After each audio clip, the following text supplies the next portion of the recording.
Look at an E30 M3. You think you're looking at a standard 3 Series with flared fenders. Think again, look closer. You know how many exterior body panels the regular E30 and the M3 actually shared? 3. That is it, just the bonnet, the roof panel, and the sunroof. Every single other panel on this car was reshaped, redesigned, and engineered for one clear purpose: total racetrack dominance. This was not some trim package with nice badges and soft leather seats. BMW M GmbH, BMW's in-house motorsport division, took a humble compact car and turned it into an absolute weapon. When this thing hit the asphalt in 1986, it reshaped performance cars forever. Every modern M car, every high-performance saloon, and every lap record BMW has chased since owes its soul to this precise machine. But why? Why did BMW go to such ridiculous lengths just to build a compact coupe? Because they had to. To understand the E30 M3, you have to understand the rulebook. In the mid-1980s, Group A touring car racing and the Deutsche Tourenwagen Meisterschaft (DTM) were the ultimate battlegrounds. If you wanted to win, you had to race what you sold. The rules were brutal. To qualify a car for racing, manufacturers had to build at least 5,000 road-going examples of the base model. And if you wanted to run upgraded Evolution parts on the track, you had to build another 500 Evolution specials for the street. BMW unveiled the M3 to the public at the 1985 Frankfurt Motor Show, and by March 1986, official production began. Running all the way through June 1991, BMW did not build this car to satisfy casual buyers sitting in showrooms. They built it to satisfy circuit officials. It was a homologation special in the purest sense of the word. Now let us talk about the heart of this monster, the legendary S14 engine. Forget soft 6 cylinders or heavy V8s. BMW went with a high-revving 4-cylinder DOHC design, but look at how they made it. They literally took the cylinder block from the proven BMW M10 4-cylinder and slapped on a cylinder head derived straight from the BMW S38 6-cylinder engine. The result: a rev-happy, screaming power plant with a red line set at a glorious 7,250 RPM. In countries where catalytic converters were required, the initial launch versions pumped out 192 horsepower. That is 143 kW or 195 PS, reaching a top speed of 146 mph or 235 km/h. In regions where a catalytic converter was not fitted, output jumped right to 197 horsepower. Or 147 kW. It was not about massive drag strip torque, it was about endless high-revving response on the ragged edge.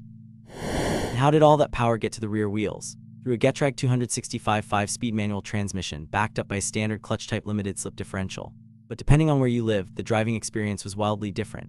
European car nuts got the legendary dogleg version. First gear was down and to the left with close ratios across the board and a direct 1:1 ratio for fifth gear, straight out of a race car. North American buyers, on the other hand, received a traditional shift pattern with wider gear spacing and an overdriven fifth gear for highway cruising. But under the skin, every single M3 meant business. The stopping power was completely reworked. The brake calipers, the brake discs, and the master cylinder were all 100% unique to the M3 model. Standard 3 Series components just would not cut it on track. Let us talk aero, because BMW engineered every single inch of this body for high-speed stability. Look at the glass. Standard E30 windshields were framed with window rubber and piping. The M3, BMW glued the windscreen directly to the body for structural stiffness and aero efficiency. Then they completely altered the body around the rear window area and the C-pillar, flattening the glass angle entirely. Out back, they replaced the standard boot lid with a tailgate made of lightweight, glass-reinforced plastic, raised by approximately 40 mm to smooth out airflow. Combine that with a front splitter, side sill panels, and a functional rear apron, and the results were staggering. Lift forces dropped dramatically, straight-line stability skyrocketed, and the drag coefficient plummeted from CD equals 0.38 on the standard 3 Series down to sleek CD equals 0.33. BMW did not just stop at the base car, though. To stay competitive for racing, they kept evolving. Between March and May 1987, BMW built a run of 505 units featuring a revised cylinder head stamped with an E to improve performance, even though official power figures remained unchanged. Later that year, to celebrate winning round 5 of the 1987 World Rally Championship at the Tour de Corse, BMW France commissioned a batch of 50 Evolution 1 special editions. But 1988 was where things got wild with the Evolution 2. Built from March to May 1988 in a run of 501 units, the Evo 2 packed a revised camshaft, new pistons, and bump compression from 10.5.1 up to 11.0.1. Power climbed to 220 PS, 162 kW, and 181 lb-ft of torque. They added a lightened flywheel, thinner side and rear glass, brake cooling ducts instead of fog lights, and a deeper front air dam with a rear trailing flap. Then came 1990, the absolute peak of the E30 generation, the Sport Evolution, commonly known among motorsport fans as the EVO3. BMW went all out for this limited production run of just 600 units. They upgraded the engine size to 2,467 cc, a full 2.5 liters. Power exploded to 235 horsepower, 175 kW or 238 PS, at 7,000 RPM, with 177 lb-ft of torque at 4,750 RPM. It was lighter, more powerful, and far more aggressive than anything that came before it. While mainly produced in the coupe body style throughout its lifetime, BMW even produced limited volumes of E30 M3 convertibles for drivers who wanted open-air excitement.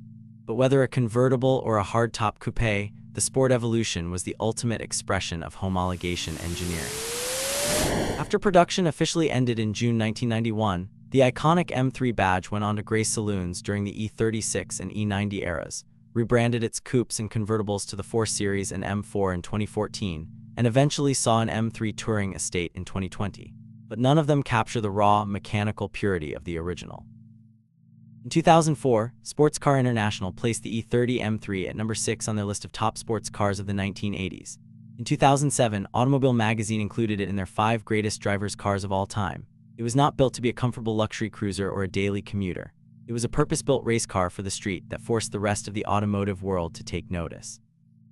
And that is why the E30 M3 is not just another classic car, it is the Holy Grail.